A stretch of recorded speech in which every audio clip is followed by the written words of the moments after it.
সাল্লাল্লাহু আলাইহি ওয়াসাল্লাম এক হাদিসের মধ্যে ঘোষণা করেন, বান্দা যে স্থানের মধ্যে তাওবা করেছে, যে স্থানের মধ্যে গুনাহ করেছে, সেই স্থানকে রাসূল বান্দা যে স্থানের মধ্যে গুনাহ করেছে আল্লাহ পাক রব্বুল আলামিন সেই স্থানসমূহ পর্যন্ত মিটিয়ে দেন।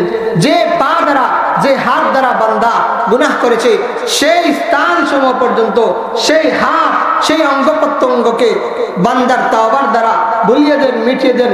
প্যারে হাজরিন, এর ব্যাখ্যায় হযরত তানবী রাহমাতুল্লাহ আলাইহি লিখেন যে বান্দা যখন আল্লাহর দিকে ফিরে আসে, আল্লাহর দিকে মনোনিবেশ হয়ে যায়, সমস্ত গুনাহের কাজ থেকে ফিরে আসে, আল্লাহ রাব্বুল আলামিন বান্দাকে এমনভাবে গ্রহণ করে নেন, এমনভাবে গ্রহণ করে নেন যে কিয়ামতের দিবসে ফেরেশতারা পর্যন্ত এই বান্দার ব্যাপারে নালিশ করার সুযোগ থাকে না। স্বয়ং আল্লাহ এই বান্দার ব্যাপারে জিম্মাদার হয়ে দেন। সুবহানাল্লাহ। প্যারে হাজরিন, এজন্য আপনাকে আমাকে গভীর রজনীতে জাগতে হবে। গভীর রজনীতে জাগলে আল্লাহ পাক রব্বুল আলামিন কিতাবের মধ্যে, হাদিস শরীফের মধ্যে এভাবে বর্ণনা এসেছে যে আলা মিন মুস্তাগফিরিন ফাগফির লাহু, আলা মুস্তারজিকিন ফারজুকাহু, আলা কাযা হাত্তা ইয়াতলু আল ফাজর। আল্লাহ রাব্বুল আলামিন গভীর রজনীতে সেই বান্দাদেরকে ডাকতে থাকেন, আসনের কোন বান্দা আমার কাছে ক্ষমা চাও, আমি আল্লাহ তোমাদেরকে ক্ষমা করে দিব। আসনের কোন বান্দা আমার কাছে রিজিক চাও, আমি তোমাদেরকে রিজিক দান করব। আসনের কোন বান্দা আমার কাছে অসুস্থতা থেকে পানা চাও, আমি আল্লাহ রাব্বুল আলামিন তোমাদেরকে সুস্থতার জিন্দেগি দান করব। হাদিস শরীফের শেষাংশে এভাবে উল্লেখ হয়েছে আলা কাযা হাত্তা ইয়াতলু আল ফাজর। আল্লাহ রাব্বুল আলামিন এভাবে বান্দাদেরকে সূর্য উদয় হওয়ার আগ পর্যন্ত ডাকতে থাকেন। সুবহানাল্লাহ। প্যারে হাজরিন, তাহলে আপনি আমি যদি শেষ রজনীতে আল্লাহ আপনার আমার নিজের কৃতকর্মের জন্য গুনাহের পর লজ্জিত হয়ে আল্লাহর দরবারে হাজিরা দেই, আল্লাহ রাব্বুল আলামিনকে ডাকতে ডাকি যে হে আল্লাহ, আমি ছাড়া তোমার আর কোনো বান্দা নাই, আমি ছাড়া আর তোমার অসংখ্য গণিত বান্দা আছে, আমি তোমার একমাত্র পাপী বান্দা, আমি একমাত্র পাপী বান্দা, তোমার কাছে ক্ষমা চাই, হে আল্লাহ আমাকে ক্ষমা করে দাও। এরকম যদি মানুষ শেষ রজনীতেও সে উঠে আল্লাহর কাছে অন্য বিনয় করে কাঁদতে থাকে, তাহলে অবশ্যই আল্লাহ রাব্বুল আলামিন শুনবেন কিনা? অবশ্যই শুনবেন। প্যারে হাজরিন, তাহলে আল্লাহ রাব্বুল আলামিনের কাছে ডাকতে হবে, চাওয়ার মতো চাইতে হবে। চাওয়ার মতো চাইলে আল্লাহ রাব্বুল আলামিন অবশ্যই শুনবেন। ডাকার মতো আত-তাইবু মিনায-যামবি কামান লা যামবা লাহু আও কামা ক্বালান নাবিয়্যু আলাইহিস সালাতু ওয়াস সালাম। সকলে মহব্বতে দুরূদ পাঠ করি। আল্লাহুম্মা সাল্লি আলা মুহাম্মাদিন ওয়া আলা আলি মুহাম্মাদ কামা সাল্লাইতা আলা ইব্রাহিম ওয়া আলা আলি ইব্রাহিম ইন্নাকা হামিদুম মাজিদ।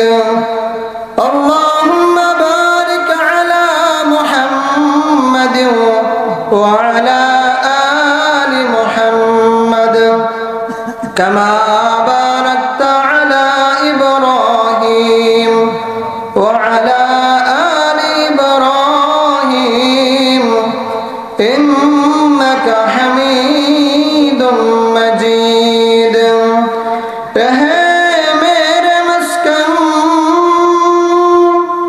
رہے میرے مسکن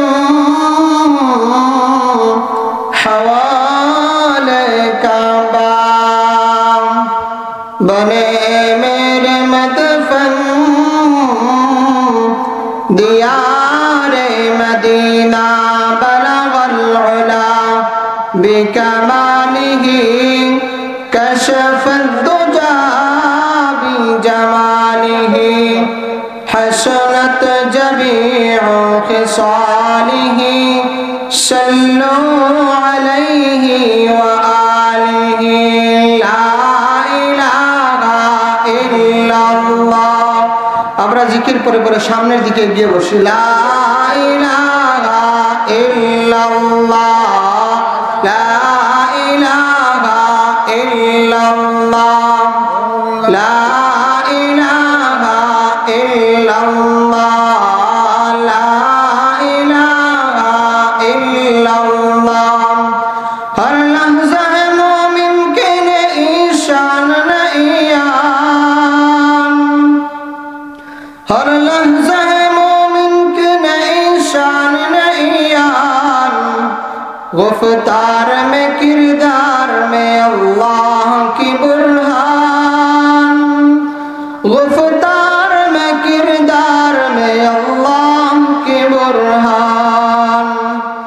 قهاريو غفاريو قدوسيو جبروت، قهاريو غفاريو قدوسيو جبروت، ये चार अनासिर है तो बनता है मुसलमान, ये चार अनासिर है तो बनता है मुसलमान।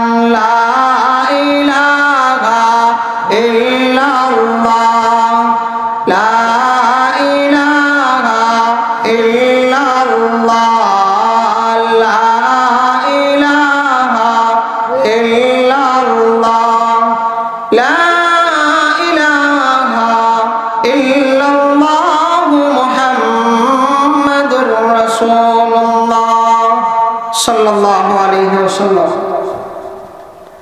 सर्वप्रथम महान रब्बे करीमेर दरबारे কালিমাতে শুকর আদায় করি, যেই রব্বুল ইজ্জত ওয়াল জালাল আপনাকে আমাকে অত্যন্ত মহব্বত করে ভালোবাসে, দুনিয়ার সমস্ত ঝামেলা থেকে মুক্ত করে নবীজির জান্নাতের টুকরা বাগানের মধ্যে আসার এবং বসার, ওলামায়ে কেরামদের জবান থেকে দ্বীনের কিছু আলোচনা শোনার আল্লাহ পাক রব্বুল আলামিন আপনাকে আমাকে তৌফিক দান করেছেন।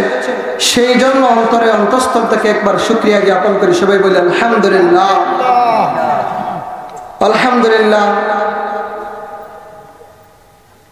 সোনাপুর দারুল উলুম মুহিউস সুন্নাহ মাদ্রাসা কর্তৃক আয়োজিত চলমান অধিবেশনের সম্মানিত সভাপতি সাহেব, আমার সামনে উপবিষ্ট দিন দরদি ইসলাম প্রিয় ভাইয়েরা এবং পর্দার আড়ালের অন্তরালে শ্রদ্ধেয় মা বোনেরা, আমি যে আয়াতে কারিমা তিলাওয়াত করেছি, আয়াতে কারিমার মধ্যে আল্লাহ রাব্বুল আলামিন কি বলেন, কি বলে বান্দাদেরকে সম্বোধন করছেন একটু শুনি।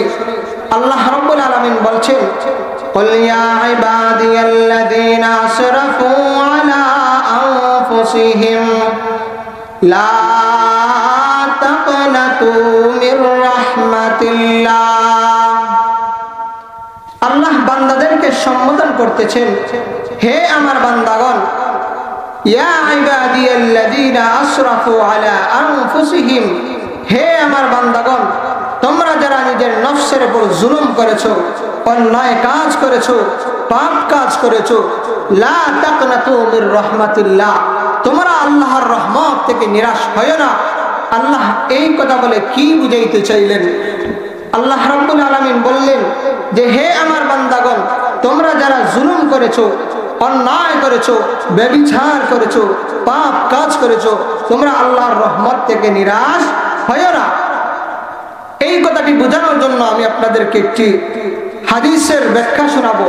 হযরত ইবনে আব্বাস রাদিয়াল্লাহু তাআলা থেকে রওয়ায়াত, ইবনে আব্বাস রাদিয়াল্লাহু তাআলা থেকে বর্ণনা, হযরত ওয়াহশী রাদিয়াল্লাহু তাআলা, যিনি ছিলেন হামজা রাদিয়াল্লাহু তাআলার হত্যাকারী, হযরত ওয়াহশী রাদিয়াল্লাহু তাআলা তিনি একবার একটি কাগজের মধ্যে লিখে কি যেন নবী আরবি সাল্লাল্লাহু আলাইহি ওয়াসাল্লামের দরবারে পাঠালেন। এই কাগজের মধ্যে কি লেখা ছিল? আল্লাহর নবীর কাছে এই কাগজটি লিখে পাঠালেন।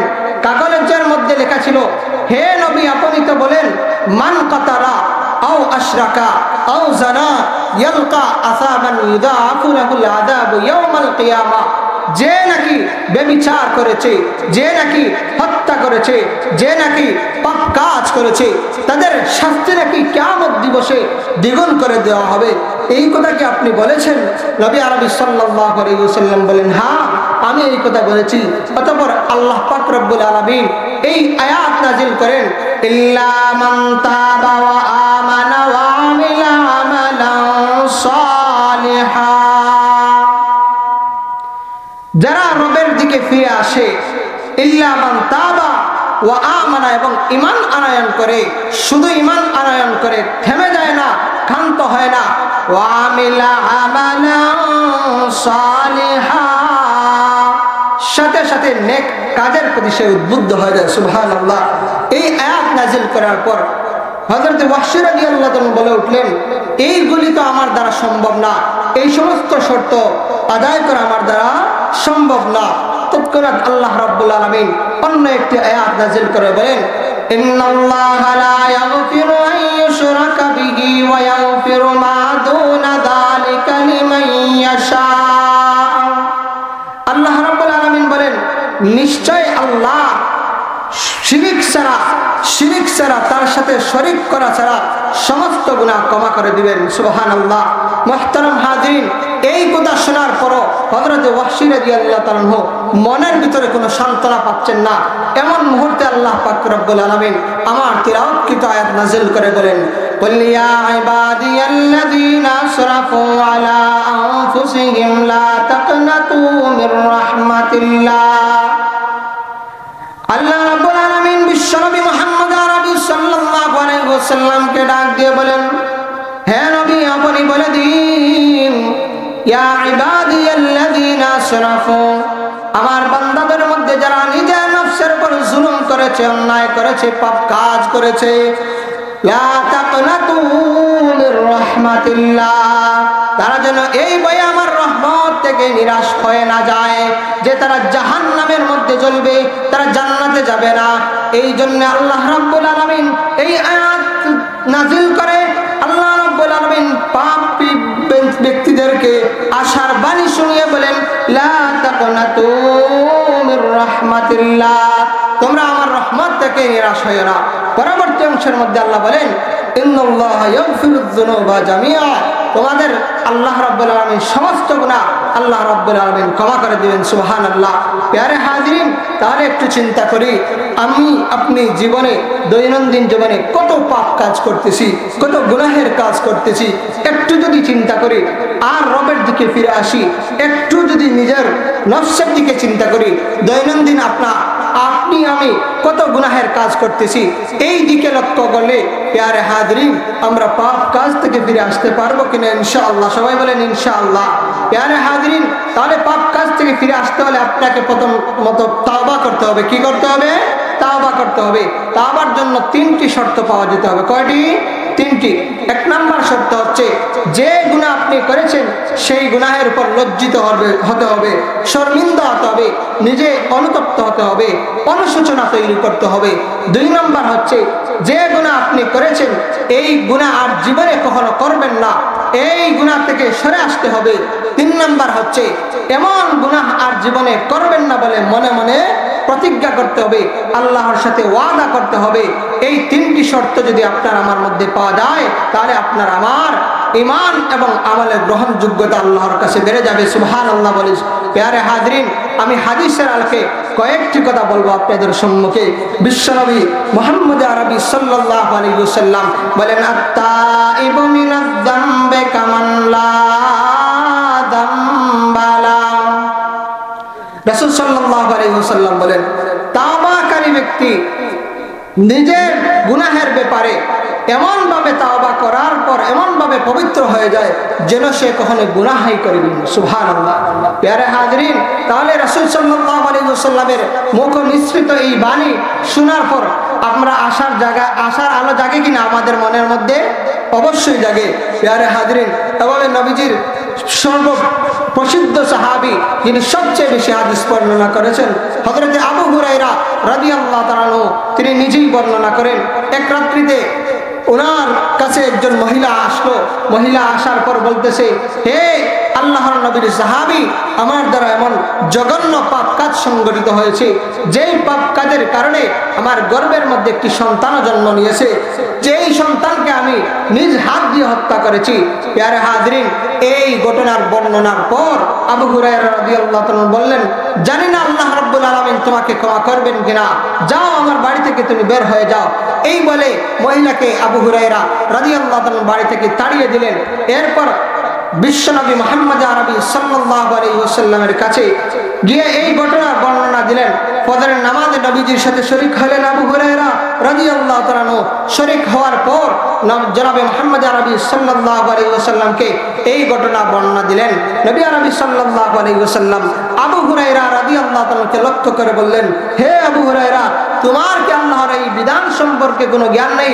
আল্লাহ রাব্বুল আলামিন বলেছেন, ওয়াল্লাযীনা ইযা ফাআলু ফাহিশাতান আও যালামু আনফুসাহুম যাকারুল্লাহা ফাস্তাগফারু লিযুনুবিহিম ওয়া মান ইয়াগফিরুয যুনুবা ইল্লাল্লাহ। সবাই বলি আল্লাহু আকবার। আল্লাহ রাব্বুল আলামিন বলেছেন, ওয়াল্লাযীনা ইযা ফাআলু ফাহিশাতান আও যালামু, যারা মুত্তাকি পরহেজগার, তারা যদি কখনো কোনো সময় কোনো মন্দ কাজের সাথে জড়িয়ে যায়, মন্দ কাজ করে ফেলে, যাকারুল্লাহ, সাথে সাথে যদি আল্লাহকে স্মরণ করে, আল্লাহ বলেন, ওমাই ইয়াগফিরুয যুনুবা ইল্লাল্লাহ, আমি আল্লাহ ছাড়া তাদের গুনাহ কে ক্ষমা করবে? সুবহানাল্লাহ। এই আয়াত নবী আরবি সাল্লাল্লাহু আলাইহি ওয়াসাল্লাম আবু হুরায়রা রাদিয়াল্লাহু তাআলাকে শুনিয়ে দিলেন। আবু হুরায়রা রাদিয়াল্লাহু তাআলা এই আয়াত শোনা মাত্র ওই মহিলাকে মদিনার উপকণ্ঠে খুঁজতে লাগলেন। খুঁজতে খুঁজতে হয়রান হয়ে বিচলিত অবস্থায় আবু হুরায়রা নিজের বাড়ির মধ্যে চলে গেলেন। মহিলাও এদিক সেদিক ঘোরাফেরা করতে করতে নবী আরবি সাল্লাল্লাহু আলাইহি ওয়াসাল্লামের খোঁজ না পেয়ে আবু হুরায়রা রাদিয়াল্লাহু তাআলা দরবারে আবার পুনরায় চলে গেল। আবু হুরায়রা রাদিয়াল্লাহু তাআলা দরবারে যাওয়ার পর আবু হুরায়রা রাদিয়াল্লাহু তাআলা আল্লাহ পাকের এই বাণী শুনিয়ে দিলেন, ওয়াল্লাযীনা ইযা ফাআলু ফাহিশাতান আও যালামু আনফুসাহুম যাকারুল্লাহা ফাস্তাগফারু লিযুনুবিহিম ওয়া মান ইয়াগফিরুয যুনুবা ইল্লাল্লাহ। এই বাণী শুনিয়ে দেওয়ার পর মহিলা আনন্দ চিত্তে আল্লাহর জমিনে সিজদায় লুটে পড়ল। সুবহানাল্লাহ। সবাই বলি। এবং শুধু তাই নয়, এই মহিলা আবু হুরায়রা রাদিয়াল্লাহু তাআলাকে লক্ষ্য করে বলে, আজ আমি আমার একটি গোলাম ছিল, এই গোলামকে আজাদ করে দিলাম। সুবহানাল্লাহ। প্যারে হাজরিন, এভাবে নবী আরবি সাল্লাল্লাহু আলাইহি ওয়াসাল্লাম বর্ণনা করেন, গামেদ গোত্রের একজন মহিলা ছিল, সেও এভাবে জঘন্য পাপ কাজ করে নবী আরবি সাল্লাল্লাহু আলাইহি ওয়াসাল্লামের দরবারে এসে উপস্থিত হয়ে বলে, ইয়া রাসূলুল্লাহ, ইয়া হাবিবাল্লাহ, আমি এমন জঘন্য পাপ কাজ করেছি, আমার কি কোনো তাওবার সুযোগ আছে? আমার কি রবের দিকে ফিরে আসার কোনো সুযোগ আছে? এই কথা বলার পর নবী আরবি সাল্লাল্লাহু আলাইহি ওয়াসাল্লাম বললেন, তোমাকে এখন শাস্তি দেওয়া যাবে না, কারণ তুমি হচ্ছে এখন হামেলা, প্রেগন্যান্ট, তুমি গর্ভবতী অবস্থায় আছো, তোমাকে এখন শাস্তি দেওয়া যাবে না। যখন তোমার গর্ভের সন্তান জন্মগ্রহণ করবে তখন তোমাকে শাস্তি দেওয়া হবে। প্যারে হাজরিন, মহিলা চলে গেল রাসূল আরবি সাল্লাল্লাহু আলাইহি ওয়াসাল্লামের দরবার থেকে। অতঃপর এই বাচ্চাটি কিছুদিন যাওয়ার পর রাসূল সাল্লাল্লাহু আলাইহি ওয়াসাল্লামের দরবারে নিয়ে আসলো। এই বাচ্চাটি যখন দুনিয়ার জমিনে ভূমিষ্ঠ হওয়ার পর রাসূলের দরবারে নিয়ে আসলো। রাসূল সাল্লাল্লাহু আলাইহি ওয়াসাল্লাম বললেন, হে মহিলা, তোমার কি কোনো কাণ্ড জ্ঞান নেই? এই বাচ্চা তো এখন দুধ পান করতেছে। যদি তোমাকে আমি শাস্তি দিয়ে দেই, ইসলামের বিধান কায়েম করি, রজম মেরে হত্যা করি, তাহলে তো এই সন্তানও মারা যাবে। দুধ খাওয়ার অভাবে কি হবে? এই সন্তানও মারা যাবে। অতএব এই সন্তান যখন রুটি অথবা ভাত খাওয়ার বয়সে উপনীত হবে তখন তুমি আমার দরবারে এসো। এই বলে মহিলাকে আবার পুনরায় ফিরিয়ে দিলেন। এর কিছুদিন পর অতিক্রম হওয়ার পর রাসূল সাল্লাল্লাহু আলাইহি ওয়াসাল্লামের দরবারে পুনরায় ওই পাপী মহিলা আবার ফিরে আসলো। ফিরে আসার পর আল্লাহ রাসূল সাল্লাল্লাহু আলাইহি ওয়াসাল্লামকে লক্ষ্য করে বলে, এক হাতে রুটি নিয়ে অন্য হাতে বাচ্চাকে নিয়ে লক্ষ্য করে বলে, হে আল্লাহর নবী, এই দেখুন ছেলেটি এখন রুটি খাওয়ার বয়সে উপনীত হয়েছে। অতএব আমার উপর শরীয়তের বিধান নাজিল করুন, আমার উপর শরীয়তের বিধান জারি করুন। আমি শরীয়তের বিধান মেনে নিতে সদা প্রস্তুত হয়ে এসেছি। অতএব আমার উপর শরীয়তের বিধান নাজিল করুন, আমার উপর শরীয়তের বিধান জারি করুন। এরপর রাসূল সাল্লাল্লাহু আলাইহি ওয়াসাল্লাম সাহাবাদেরকে লক্ষ্য করে বলেন, হে সাহাবায়ে কেরাম, তোমরা এই মহিলাকে পাথর মেরে হত্যা করার জন্য ব্যবস্থা গ্রহণ করো। অতঃপর ব্যবস্থা গ্রহণ করা হলো, মহিলাকে রজম মেরে হত্যা করা হলো। প্যারে হাজরিন, তাহলে ইসলামের এই বিধান যদি এই জমিনের মধ্যে কায়েম হয়, তাহলে কোনো ব্যক্তি প্রকাশ্যে অপ্রকাশ্যে আর গুনাহ করতে পারবে না। কারণ আমরা দেখেছি গত একদিন আগে আমাদের সিলেটের মধ্যে একটি পার্কের মধ্যে ছেলে মেয়ে উভয় একটি অসামাজিক কার্যকলাপের মধ্যে লিপ্ত হয়েছে, যার ফলে দিন দরদি মুসলমানরা এই সমস্ত মানুষদেরকে ধরে আইনের আওতায় এনে এভাবে ঘটনা ঘটছে যে বিবাহ পর্যন্ত হয়ে গেছে। প্যারে হাজরিন, তাহলে এই সমস্ত পাপ কাজ থেকে আমাদেরকে ফিরে আসতে হবে। এই মহিলা আল্লাহর সামনে নিজের পাপকে তুচ্ছ মনে করেছে। জাহান্নামের শাস্তির তুলনায় দুনিয়ার পাপকে আল্লাহ রাব্বুল আলামিনের কাছে তুচ্ছ মনে করছে, যার কারণে এই মহিলা রবের দিকে ফিরে আসছে, আল্লাহর দিকে ফিরে আসছে। আল্লাহর দিকে ফিরে আসতে হলে আপনাকে আমাকে কিছু আমল করতে হবে। রাজি আসেন তো ইনশাআল্লাহ? আল্লাহ পাক রব্বুল আলামিন সর্বপ্রথম যে জিনিসের তাকিদ দিয়েছেন, নামাজ কায়েম করতে হবে। পারবেন তো ইনশাআল্লাহ? রাসূল সাল্লাল্লাহু আলাইহি ওয়াসাল্লাম বলেন, আস-সালাতু ইমাদুদ্দিন, নামাজ হচ্ছে দ্বীনের খুঁটি। যে ব্যক্তি নামাজ কায়েম করবে সেজন্য দ্বীনের খুঁটিকে কায়েম করলো। সুবহানাল্লাহ। প্যারে হাজরিন, এজন্য আমাকে আপনাকে প্রথমে কি করতে হবে? নামাজ কায়েম করতে হবে।